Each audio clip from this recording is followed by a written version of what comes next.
இறை வார்த்தை மத்தேயு நற்செய்தி பிரிவு 4 இறை சொற்றொடர்கள் 12 முதல் 17 மற்றும் 23 முதல் 25 முடிய. யோவான் கைது செய்யப்பட்டதை இயேசு கேள்விப்பட்டு கலிலேயாவுக்கு புறப்பட்டுச் சென்றார்.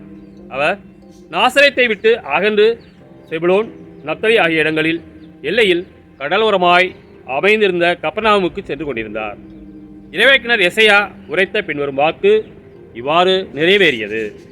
செபுலோன் நாடே, நப்தலி நாடே, பெருங்கடல் வழிப்பகுதியே, யோர்தானுக்கு அப்பால் நிலப்பரப்பே, பிற இனத்தவர் வாழும் கலிலேயா பகுதியே, காரிலுள் இருந்த மக்கள் பேரொளியை கண்டார்கள்.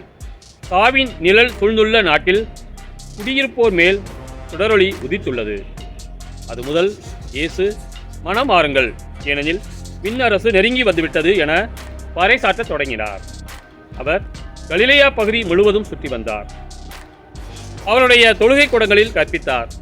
விண்ணரசு பற்றிய நற்செய்தியை பறைசாற்றினார். மக்களிடையே இருந்த நோய் நொடிகளை அனைத்தையும் குணமாக்கினார். அவரை பற்றிய பேச்சு சிரியா நாடு முழுவதும் பரவியது.